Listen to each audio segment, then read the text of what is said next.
இப்போ நிலக்கடலை சட்னி அரைச்சிட்டு கடலையும் நல்லா வறுத்துக்கலாம்.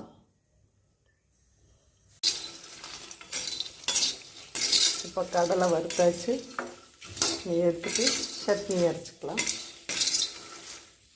இப்போ கடலை சட்னிக்கு கடலைமுத்து, 2 பச்சை மிளகாய், புளி, உப்பு, கருவேப்பிலை இதெல்லாம் போட்டு அரைச்சிட்டு வந்துடலாம். முதல்ல பச்சை மிளகா போட்டு அரைச்சோம். இப்போ காஞ்ச மிளகா போட்டு வறுத்துட்டு கடலை போட்டு சட்னி அரைக்கலாம். பூண்டு 3 பல், 2 வரமிளகா, கொஞ்சம் புளி, உப்பும் போட்டு அரைச்சிக்கலாம். இப்போ அரைச்சிட்டு வந்துடலாம். பச்சை மிளகா போட்டு அரைச்ச கடலை சட்னியை அரைச்சிட்டு வந்துடலாம். வரமிளகா போட்டு 2 விதமான